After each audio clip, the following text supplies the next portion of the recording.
지금 그 지난 한경호 때, 그러니까 지난 대선 때 안철수에 대한 기대를 가졌던 기자들에게 진지하게 묻고 싶은 건 지금 문재인이 기대 이상이잖아요. 이미 쟤네 자유당이나 그쪽 당에서는 벌써 인정했어. 무서운 사람이다. 지금 무섭게 너무 잘하고 있다. 박찬종이나 이해운 같은 사람이 인정하고 있잖아. 그리고 지금 또 다른 사람이 그런 얘기했어. 문재인이 똥벌차기만 기다리지 마라. 그 얘기가 뭐냐면 얘네들은 지네들이 정보를 주지 않으면 문재인이 한 달 이내에 사고 칠 줄 알았어. 그리고 막 우왕좌왕할 줄 알았던 거야. 그런데 그러지 않았어. 그러지 않았기 때문에 지금 쟤네들은 이미 새로운 체제로 팍 움직이고 있거든요. 근데 지금 소위 35세에서 45세가 앞으로 다음의 기성세대를 이끌어 가야 되는데 그 친구들이 이렇게 시니컬하고 세상을 좀 회색으로만 바라본다면 우리가 그 다음 세대에 역사적으로 무엇을 산물로 나눠주겠는가, 물려줄 건가. 나는 문재인이 나의 기대치보다 25배쯤 잘하는 것 같아. 나의 기대치보다 그 문재인이 25배쯤 잘하고 있다 라고 바라보고 그러니까 우리가 그래요. 모든 사람은 자기가 옳다고 생각해. 그러나 모든 사람이 그렇게 생각하지만 모든 사람이 성공하지 않아요. 왜냐? 자기가 옳다라고 생각하지만 그 자기가 옳다라고 생각했던 게 분명한 잘못으로 드러날 때가 있어. 그럴 때 그걸 빨리 인정하는 사람은 성공해요. 근데 자기가 옳다라고 생각했는데 그게 분명히 잘못됐다는 게 인증이 됐는데도 그걸 부정하는 사람은 루저의 길을 가는 거야. 나는 그렇다라고 저 생각하거든요. 그래서 지금 35세에서 45세 김대중 노무현과 이명박 박근혜가 뭐가 다르냐라고 생각했던 분들께 지금 문재인은 김대중 노무현의 그 성과를 가지고 만들어진 사람이다. 이명박 박근혜와 분명히 다르지 않냐. 그게 역설적으로 이명박 박근혜와 김대중 노무현의 차이다. 나는 그 얘기를 해주고 싶어요. 지금 그러니까 이분들은 그러니까 35세에서 45세는 김대중 노무현과 이명박 박근혜의 차이를 모르겠다는 거거든. 근데 내가 해주고 싶은 얘기는 이명박 박근혜와 김대중 노무현의 차이가 문재인이야. 문재인은 김대중 노무현 정부의 성과와 과오로 만들어진 사람이야. 그래서 다른 삶을 보여주고 있는 거거든요. 이게 명백한 차이예요.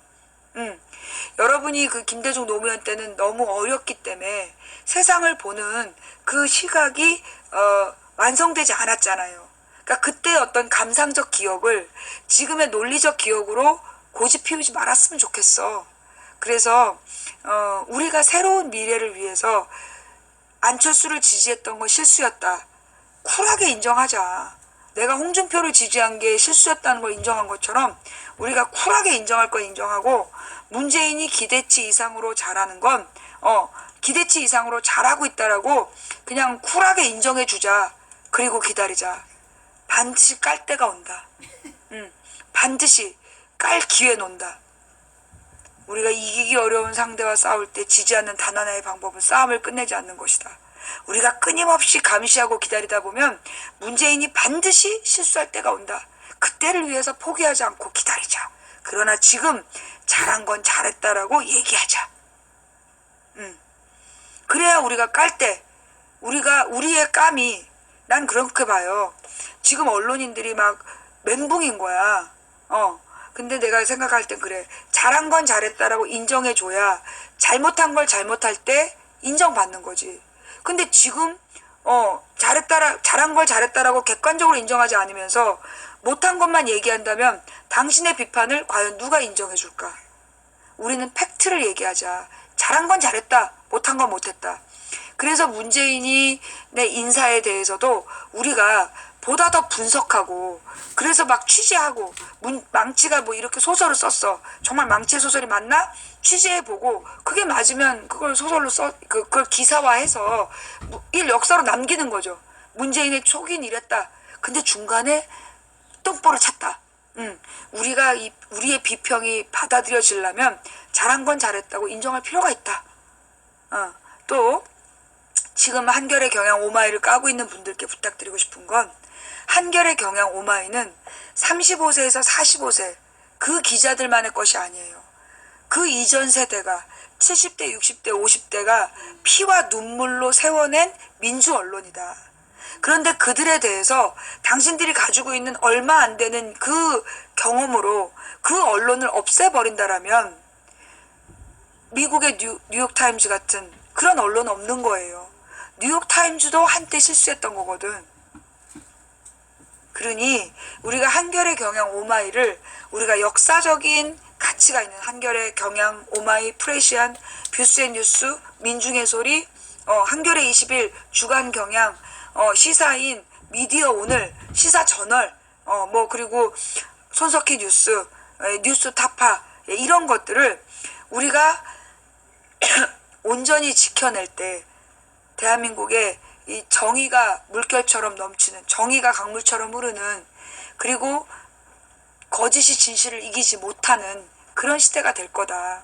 그러니 너무나 협소하게 바라보지 말고 우리가 민주언론을 민주언론답게, 여러분 박근혜와 이명박이 대통령이었어도 이건 나라였어요.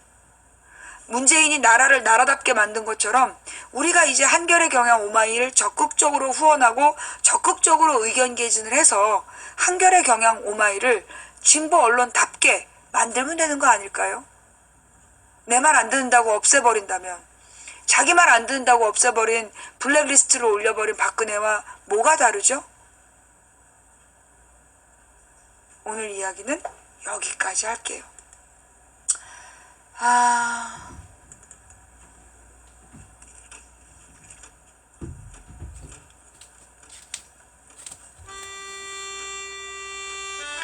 방제 설명 아까 했어요. 네. 처음부터 끝까지 듣지 않는 주제에 질문하지 마. 그 채팅창에다 질문하지 마. 처음부터 끝까지 다 보고 그 다음에 질문해. 알았어?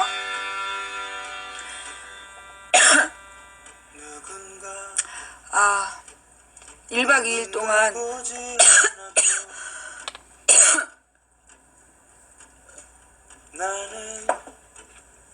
광주를 다녀오면서 제가 광주에 기차표를 끊을 때 문재인이 그런 연설문을 준비한지 몰랐습니다.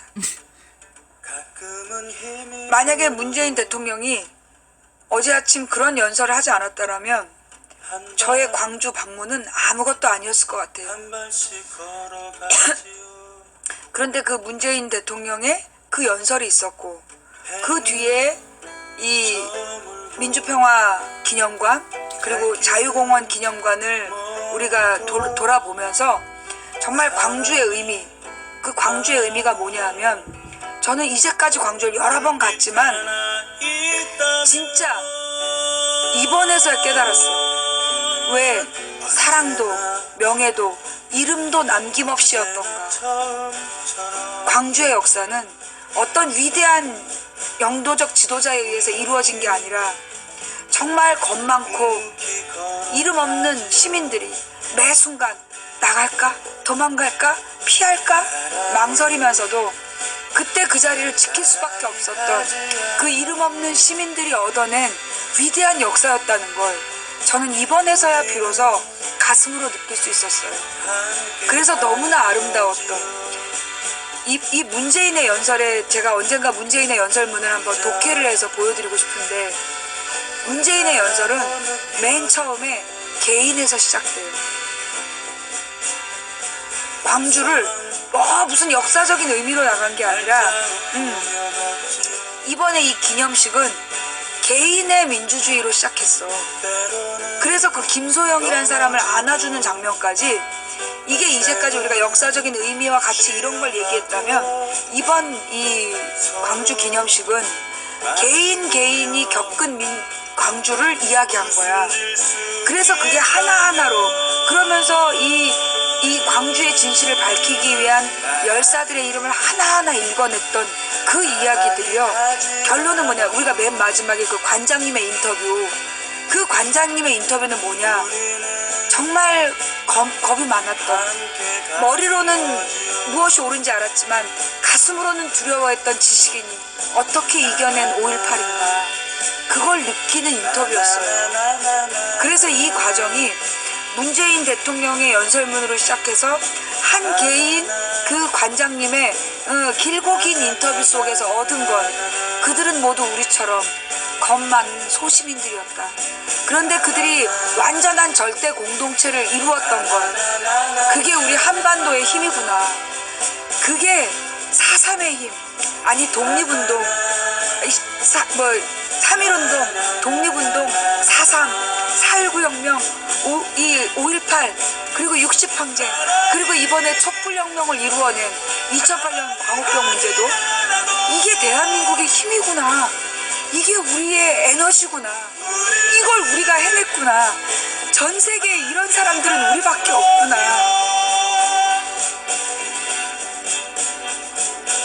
결론은 문재인은 나의 영업을 방해했다는 거죠. 저는 기다릴 겁니다. 이기기 어려운 상대하고 싸울 때 지지 않는 단 하나의 방법은 싸움을 포기하지 않는 것이다. 두 눈 부릅뜨고 문재인이 잘못하는 걸 반드시 찾아내겠습니다. 그래서 언론인의 존심을 반드시 되찾겠습니다. 지금은 좀 추접스러운 모습으로 가고 있지만 언젠가 반드시 찾아낼 때까지 기다려주시기 바랍니다. 정말로 한반도가, 아니 우리나라가 전 세계 평화의 지도자가 될 수 있을까요? 제가 작년 5월 달에 작년 6월이었죠. 6.15 선언을 이야기할 때 그때 대한민국이 세계 평화의 리더가 될 거다라고 얘기했던 거, 그때 사실 우리 다 속으로 웃지 않았어요? 그런데 지금 어머 씨발 이러다 통일도 되는 거 아니야? 그런데 지금 어머 씨발 이러다 통일까지 되는 거 아니야? 이런 생각이 지금 들고 있지 않습니까? 왜일까요? 된다고 믿든 안 된다고 믿든 당신의 믿음대로 될 겁니다. 한 사람이 꾸는 꿈은 꿈일 뿐이지만 백인이 꾸고 만인이 꾸면 현실이 됩니다. 중지동천, 무리가 모여 뜻을 모으면 하늘을 움직일 수 있습니다. 이 싸움은 너희들이 싸우는 싸움이 아니라 내가 싸우는 싸움이다. 하나님이 싸우는 싸움이다. 너희는 대열을 이루고 서서 하나님이 어떻게 싸우는지 보라. 그렇게 우리는 촛불을 들었고 기적에 한 걸음 한 걸음 다가가고 있는 거죠. 우리는 해봤잖아. 어떻게 기적을 이루는지. 저는 대한민국의 평화의 리더십이 이루어질 수 있다고 생각해요. 우리가 앞으로 계속 전 세계 최고의 평화의 리더십을, 알렉산더의 마케도니아는 그리스 반도의 아주 작은 나라였어요. 세계 역사상 가장 넓은 나라를 차지했던 징기스칸도 이 몽골의 아주 작은 부족이었어요. 그런데 우리가 전 세계 평화의 리더십을 세우지 말란 법이 있습니까? 우리의 3.1운동을 보고 중국의 5.4운동이 일어나고 인도의 간디운동이 일어났다는데, 우리의 5.18을 보고 남미의 민족해방운동이 우리의 4.19 혁명을 보고 5.18 운동을 보고 남미의 민주주의 운동이 일어났다는데, 우리가 21세기에 세계 평화의 리더십 못 만들라는 법이 없어요. 누군가 포기해서 오늘 우리의 절망이 싹텄다면, 오늘 우리가 포기하지 않으면 내일의 역사를 바꿀 수 있다는 믿음으로 오늘 물러갑니다. 다음 방송은 일요일 저녁 8시 해드릴 테니까요. 오늘 이거 재방송 다 보시고, 그리고 광주의 주요 장면들을 재방송해 드리도록 하겠습니다. 이것만 계속 재방송 할까요? 밤새도록 이것만 재방송 할까요? 예, 그 광주 방문은 유튜브로 보시고, 그리고 이것만 계속 재방송 할게요. 오늘 함께 해주신 모든 분들께 감사드리면서, 자, 지금부터 녹방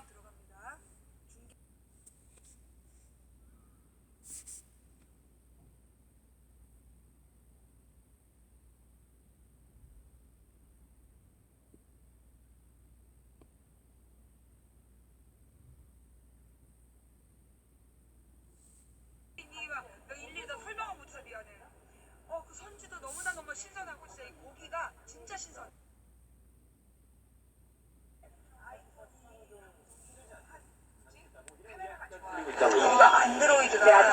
안드로이드 구멍으로 내가 이거 봐. 아이고. 문재인 대통령과 그리고 광주 시민들이 함께 만들어내는 5.18 기념식은 저에게는 정말 너무나 감동적인, 이게 진짜 요즘 말로 실화냐, 요즘 친구들 하는 말로 요즘 말로 실화냐 라는 생각이 들었고 너무나 감동이었어요. 이런 일이 진짜 있구나. 솔직히 막 얼굴을 막 때리면서 이거 진짜냐, 정말로 이런 일이 가능한 거냐. 그리고 사실 아직도 실감이 좀 안 나는 것 같아요. 진짜 실감이 잘 안 나는 것 같아. 왜냐면 이게 선거가 끝난 지가 한 9일 정도밖에 안 됐잖아요. 9일 정도밖에 안 된 시기이기 때문에 정말 문재인이 당선된 거 맞나? 정말로 지금 이제 내가 방송에서 하고 싶은 얘기해도 안 잡혀가는 시대가 온 거 맞나? 아직 그게 적응이 안 되는 것 같아요. 근데 어저께 처음 아침에 눈을 뜨는데 감사합니다라는 소리가 나왔거든요. 첫 말이 눈 뜨자마자 감사합니다 라는 말을 하면서 처음으로 깨닫던 것 같아요. 아마도 이게 제가 보기에는 솔직히 노무현 대통령 당선됐을 때도 이렇게 기쁘지 않았던 것 같아요. 네, 노무현 대통령이 당선됐을 때도 그때도 물론 기쁘긴 했지만 이 정도는 아니었던 것 같아요. 그리고 지금 이 마음은 단순히 기쁨이라고 표현할 수 없는 그런 감정인 것 같아요. 뭔가 길고 긴 터널을 지나 정말로 어렵고 어려운 많은 시험을 지나서 마치 마라톤의 결승점에 도달한 듯한 느낌? 이게 끝이 아닌데 굉장히 어려운 시험을 통과하고 난 느낌. 그리고 정말로 무슨 영화에 보면 갱도가 무너져가지고 광부들이 몇십일 동안 갇혀있다가 구출되는 장면 있잖아요. 왠지 저는 요즘에 느낌이 오늘 여기 와서 느끼는 게 뭐냐면 우리 국민들이 지난 9년 반 동안 그렇게 갱도에 파묻혀 있었다.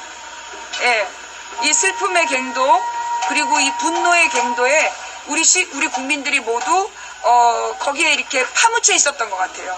그리고 언제 구조될지 모르는 너무나 암울한 시대를 우리가 9년 반을 살아내야 했던 거 아닌가. 그리고 이제 그걸 견딘 사람들이 오늘 이 5.18 기념식을 보면서 정말 남다른 느낌을 갖게 되는 것 같아요.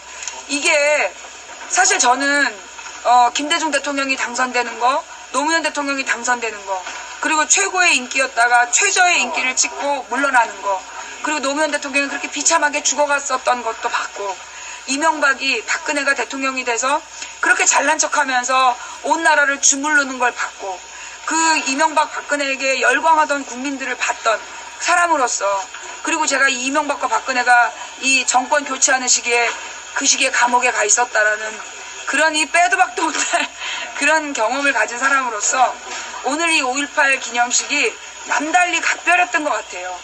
그리고 사실 노무현 대통령도 당선된 다음에 5.18 기념식에 참석했지만 이렇게 환영받지 못했어요.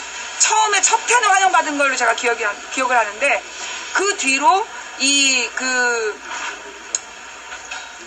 대북송금 특검 문제가 터지면서 노무현 대통령이 5.18 기념식에 참여하려는 걸 그 당시에 이제 추미애 민주당이죠.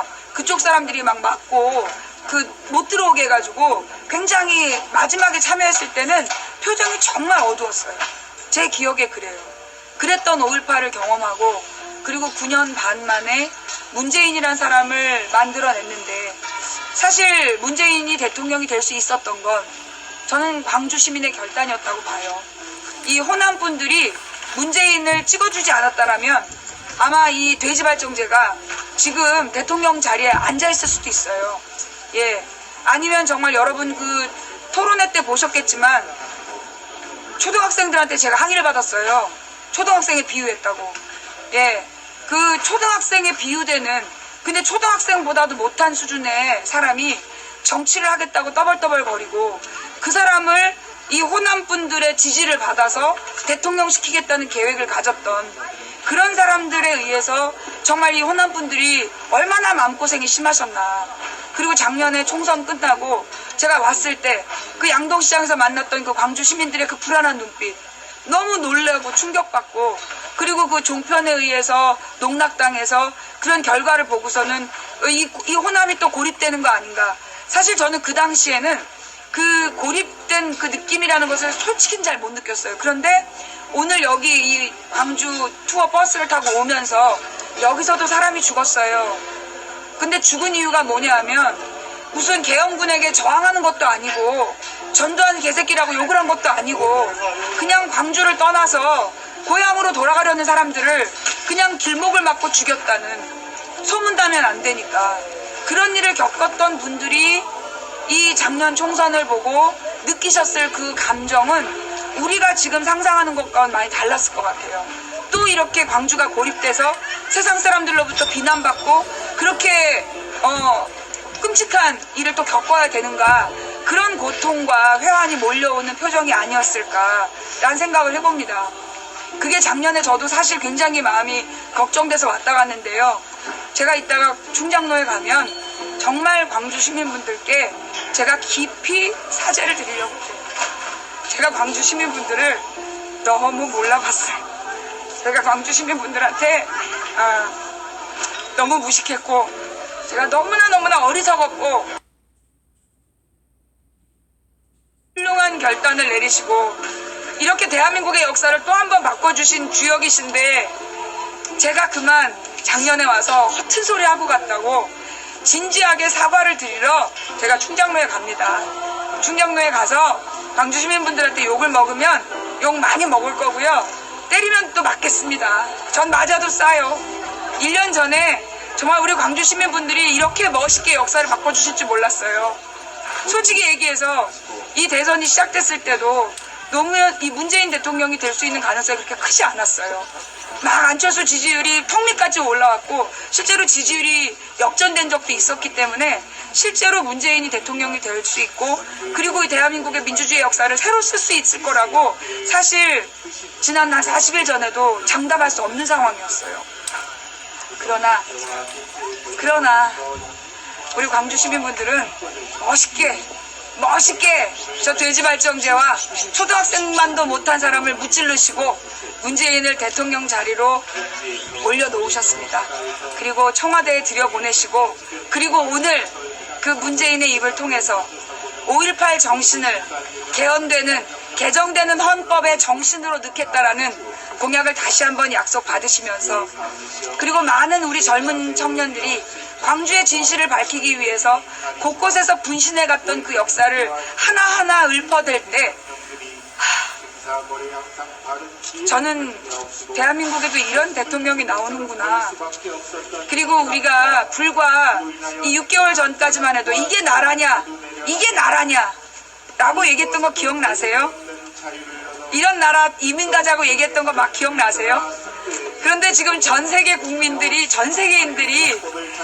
민주주의를 하려면 한국처럼 해라.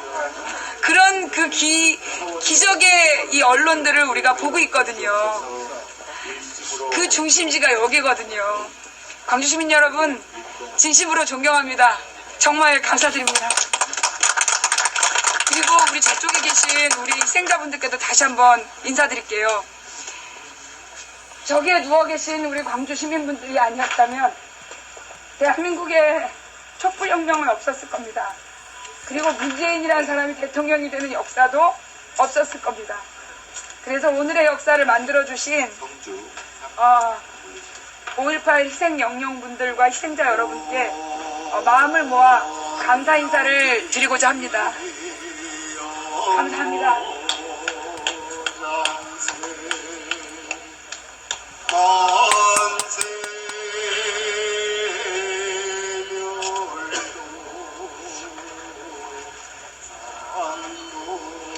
저는 기독교인이지만 이 다른 종교에서 이 종교 행사를 할 때 나오는 음악들이 참 마음을 차분하게 해주는 것 같아요.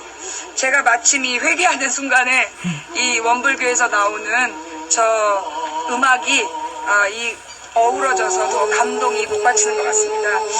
우리 광주시민 희생 영령께 감사 인사 드리러 왔고요.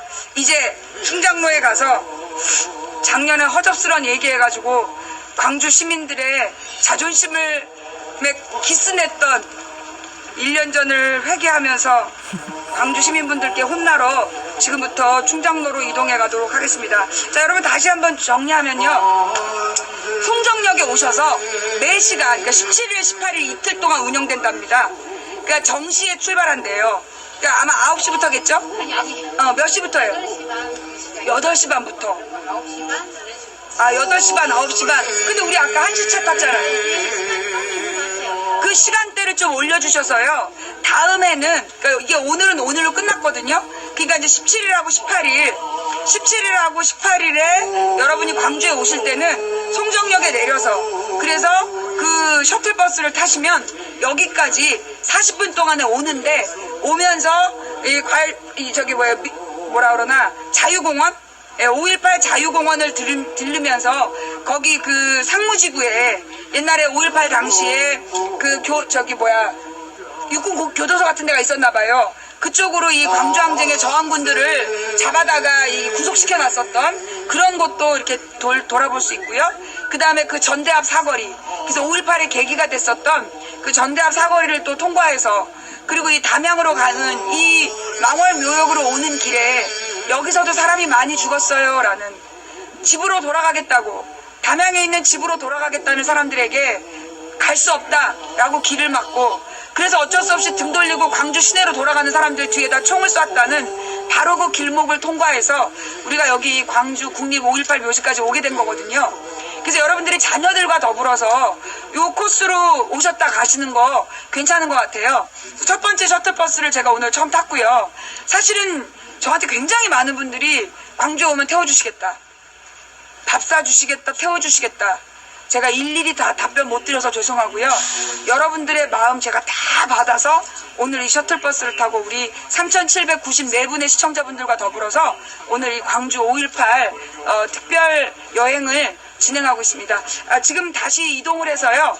충장로로 이동하는 셔틀버스가 있다니까 빨리 그 셔틀버스를 알아보고 충장로에서 4시에 여러분을 만나 뵙도록 하겠습니다. 그리고 혹시 광주의 역사를 아시는 분들 계시면 그 셔틀버스 좀 같이 타서 설명 좀 해주셨으면 좋겠어요. 어제도 엄청나게 사람 와고 아까 금남로 공원 있죠? 여기 네. 옛날 도청. 예. 그렇게 하시니까 금남로거든요. 뭐 여기 이제 금남로 공원인데 네. 깽가리 엄청나게 두드러면서 상황이 좀 안 좋을 수 있어요. 오늘 그러니까 사람의 목소리로 얘기를 하는 건 어렵구나. 아니 그러니까 예. 일단은 오늘은 달라요. 좀 모이기 좋은 데부터 모여갖고 옮기는 걸로. 그럼 어디서 모일까요? 거기 문화 지금 문화의 전당 네, 그쪽 분수대, 문화의 전당 분수대 앞으로 오세요. 일단 아시아 문화의 전당 진상규명 실시하라. 네. 거기다가 말이야, 나도 우리 아버지 돌아가셨는데 오늘 아침에 특정 여성만 말이야 안아주고 그러면 안 된다고 봐요. 나는 그 자리에 있는 다른 10,000명이면 5,000명은 여성일 텐데 그 다른 5,000명 여성들 눈에서 불이 튀었을 거 아니야. 그 대통령이 안아준 그 여자는 눈독 올라가지고 내가 볼 땐 병 걸릴 수 있어요. 예? 내가 진짜 그러는 거 아니라고 봐 나는. 아니 그리고 그 안아하고나 막 그렇게 막 손잡고 끌어안고 막 사진 찍고 벌써. 그거 그 자리에 없었던 사람들은 원거리에서 얼마나 화가 나겠어. 나 진짜 진심으로 나 화가 나고 있어 지금. 우리 아버지도 돌아가셨는데. 나도 5월 20며칠 태어났는데. 거짓말이세요?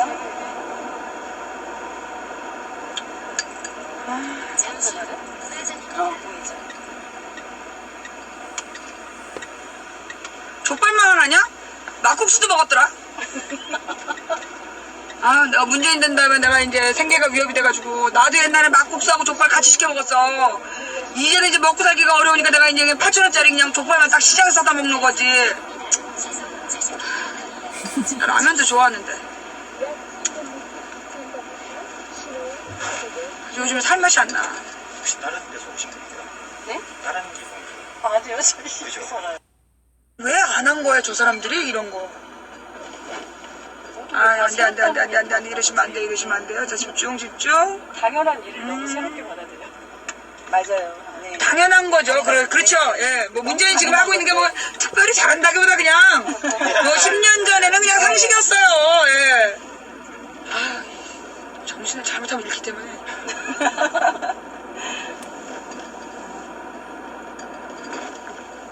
(10년) 전에는 진짜 상식이었는데 와 우리가 10년 동안 완전히 비상식의 시대에 살다 보니까 너무 당연한 건데 막 충격을 받아들여져. 당연한 일에 너무 열광하고. 그니까 당연한 일 열광. 네. 대통령 출근했다고 사람들 막 눈물에 흘러가는 거 봐. 맞아요. 진짜 어이가 없어가지고. 아니 문재인은 밤낮 없이 일했다고. 아니 너 노무현이 밤낮 없이 일했는데 그렇게 이게 노무현 탓이라고 욕하던 사람들이 세상에 문재인이 출근했다고 좋아하는 거 봐봐. 세상에. 아 그리고요. 적재 족소에 그 인재를 배치하는 일도 너무 멋지게 보이는 거예요. 아 나 그 특사 파견하는 거 보고 나 진짜 깜짝 놀랐다니까요. 네. 아씨. 콩깍지도 느껴. 오죽하면 문희상 의원 이제 간 거 보고 그 이제 울그락불그락한 그 모습 보고 이제 일본 니네 가만 안 두겠다 이런 식으로 이제 미화하는 것처럼 당연한 일인데도 그런 게 많더라고요. 야, 나 진짜 문희상, 홍석현, 이 그 박범석, 이해찬 보내는 거 보면서 야, 이 진짜 좀 하는구나. 그냥 뭐 조금. 그 정도는 해야지. 동구청. 여기 동구청 오거리 맞나요? 네네네. 그쵸. 그럼 오른쪽으로. 네, 오른쪽.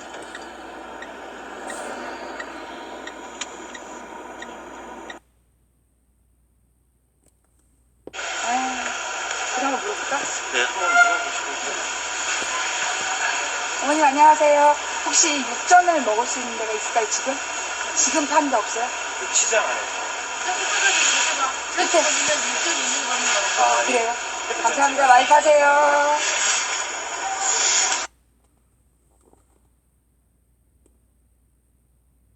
또 먹었으면 좋겠는데. 나 그런 사람 아니야.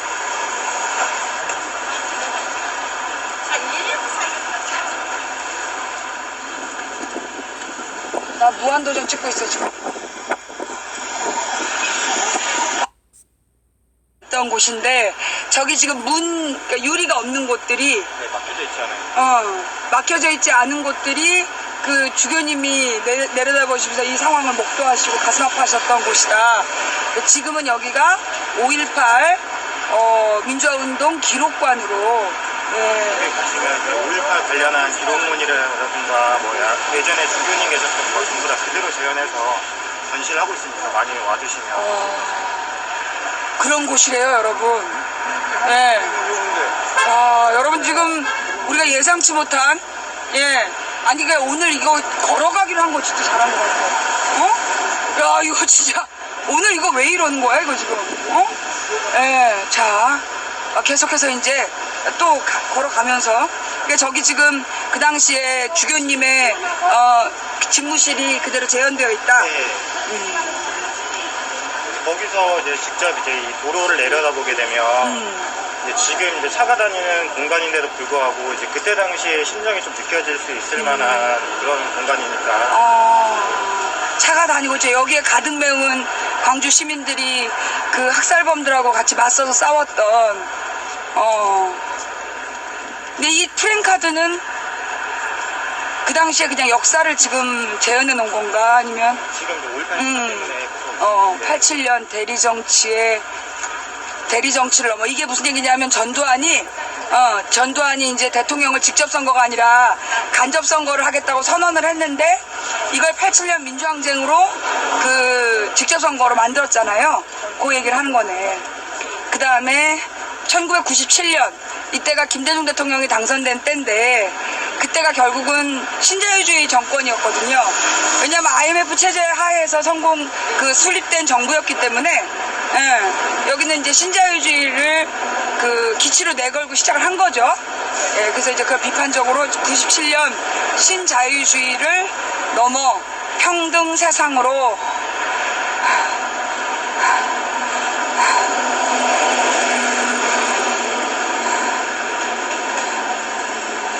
적폐청산 사회 대개혁 촛불항쟁 완수.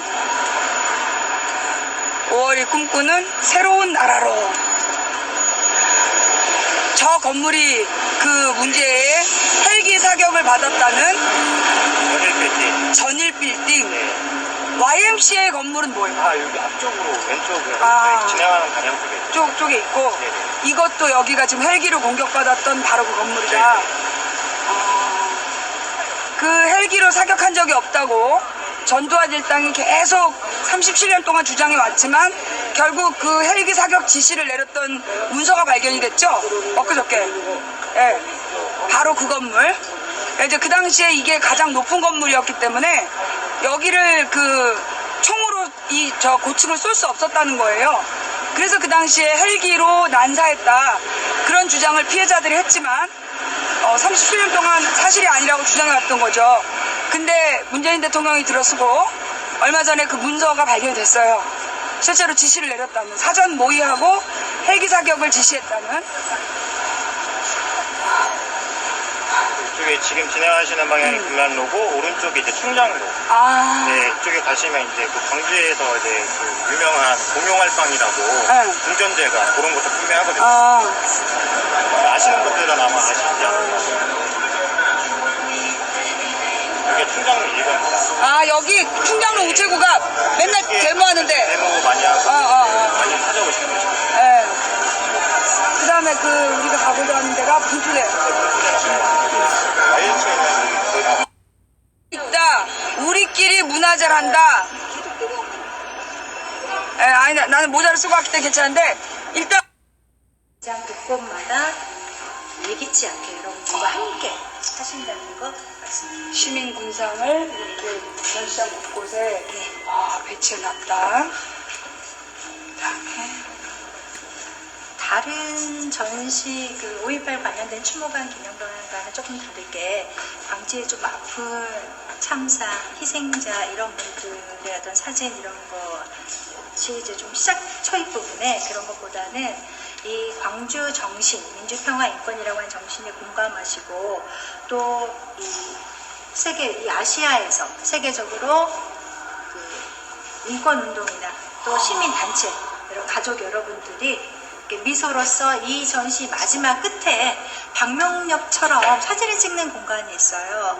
그래서 그곳에서 사진을 찍고 먼저 참여하신 분 1,100명의 사진 타워가 이 경찰청 한 중앙에 3층 높이로 이제 관통해서 세워져 있는 조형물이 있습니다. 자, 그러니까 이게 지금 그 광주의 정신에 동의하는 네. 그 많은 전 세계인들이 네, 주로 주로 아시아를 중심으로 해서 1,100인이 예. 자신의 얼굴을 사진으로 찍어서 여기 그 광주 경찰청 중앙에 3층 탑으로 사진 타워를 만들어 놓은 장면을 여러분은 보고 계십니다. 그래도 광주에 오신 분들을 환영하는 이렇게 광주에 오신 분들을, 그러니까 5월 정신을 기리러 오신 분들을 환영한다는 취지로.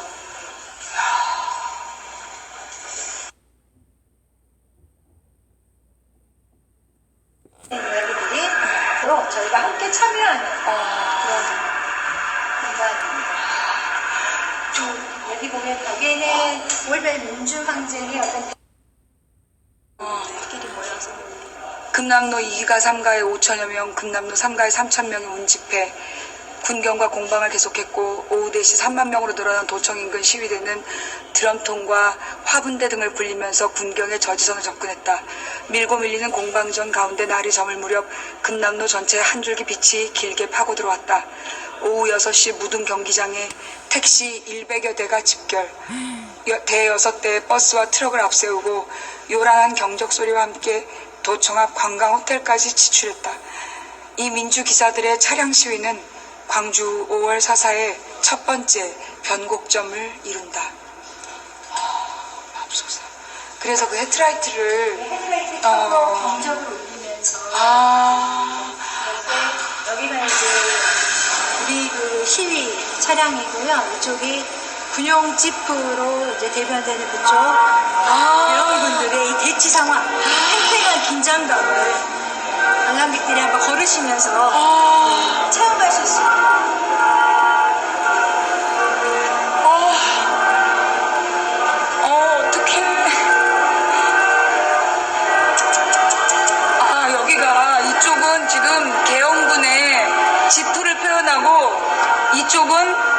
맞섰던 그 민주 기사들의 해트라이트를 상징적으로 표현해 놓은 공간이랍니다. 아, 이게 지금 신문 기사로 사진으로 나왔는데 느낌이 없었거든요. 아, 여기가 그런 곳이에요, 여러분. 아, 다음 장소로 이동하겠습니다. 산책을 올라갈 건데 네. 시에 아까 그 사진 타워. 5월 만인의 얼굴이 있는 마지막에 웃으면서 사진을 남기고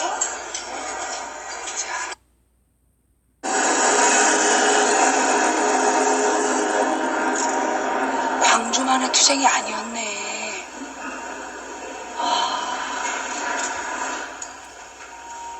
어린 학생들이 시신을 염하는 일을 했다는. 여러분, 이 사진이 뭐냐면 이게 지금 시신 사진들이에요. 그럼 이 시신 사진들인데 관이죠, 관. 이 관이 놓여 있었던 이 위치가 어디냐면 바로 이 건물과 이 건물 사이에 있었던 구름다리 밑에 59의 시신을 관에 이렇게 안치해서 그 뙤약볕과 비를 피했던 공간이랍니다. 가족들에게 이양하기 전에. 근데 이제 이 시신들을 소위 이제 염이라는 걸 하잖아요. 시신을 처리하는 부분을 어린 학생들이 도저히 막 두려워서 할 수 없었지만 저기 누워있는 게 나일 수도 있다라는 생각으로 그걸 묵묵히 해냈었다라는 그런 기록이 있는 땅을 지금 여러분이 보고 계십니다. 예. 시신이 확인되면 저기 파란색 지붕 저희가 상무관이었어요. 그래서 경찰들이라든가 이제 체력 관련했던 체육관 같은 곳이고요. 그러니까 우리가 사진에 보면 이렇게 쭉 태극기 두르고 네, 관이 태극기로 누워 있었던 관을 이렇게 그게 저 상무관. 여기에서 시신이 확인되면 상무관으로 옮겨서 쭉. 그래서 그때 이렇게 무더운 날씨에 시신 썩는 냄새도 좀 지르겠지만 향을 아주 강하게 그래서 피웠다고 해요. 그래서 제 주변에 또 어르신들이 말씀을 들어보면 그곳에 이렇게 추모하러 갈 때 너무나 이 불어닥친 비극이 가슴 아프니까 그 냄새가 지독한 줄도 몰랐대요. 근데 지금 생각해보면 얼마나 냄새가 지독했을까. 그래서 향을 그렇게 강하게 피웠구나라는 생각을 하신다고 해요. 사실 사진 속에도 보면 향을 많이 표현합니다. 네네, 맞습니다. 이 위에다가 또 사과도 이렇게 하나씩 올려놓고. 사과는 뭐예요? 우리 재물. 제상, 네, 재물. 자, 여러분 이게 지금 보면 이 사진에 보면 그 음료수 병에 이렇게 무슨 뭐가 이렇게 시커멓게 보이잖아요. 이게 향이야. 이 5월에 시신이 이제 그 부패하면서 나는 냄새를 그 가리기 위해서 이렇게 향을 많이 피웠다고 그래요. 근데 여러분 그 국정원에서 그 국정원 직원들이 그 홍어 전라디언 다 죽여야 된다라고 얘기할 때 그 홍어라는 말이 이 당시에 시신들이 부패하면서 났던 암모니아 냄새를 비하하면서 홍어라는 표현을 썼다는 겁니다. 이 아픈 상처의 사진 한 장으로 그들이 얼마나 잔인하게 대한민국 국민들을 대했는지를 기억하는 향 사진입니다. 그리고 저기가 그 상무관이라는 있었던 곳. 정식 오픈을 한다면은 저 공간이 사실 마지막 추모 공간이에요. 저게 마지막 추모 추모할 수 공간. 있는 그런 전시.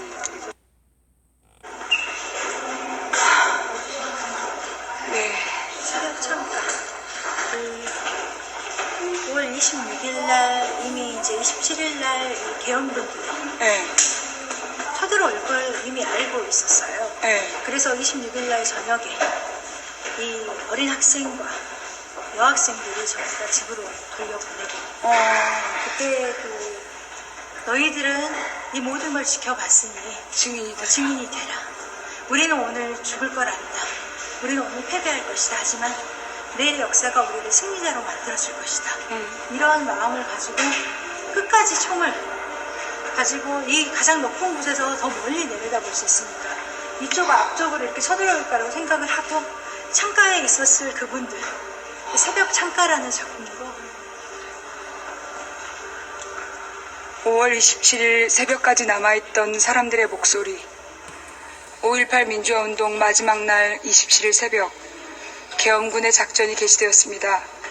도청에 남아있던 사람들을 향한 무차별 포화는 5.18 민주화운동을 미완의 혁명으로 저물게 했습니다. 초롱초롱했던 사람들의 고귀한 목숨이 계엄군의 포화로 끊어졌습니다. 그러나 27일 새벽, 그날의 비극은 희망의 시작입니다. 그날 민주주의는 결코 총칼로 무너뜨릴 수 없는 것임을 증언했습니다.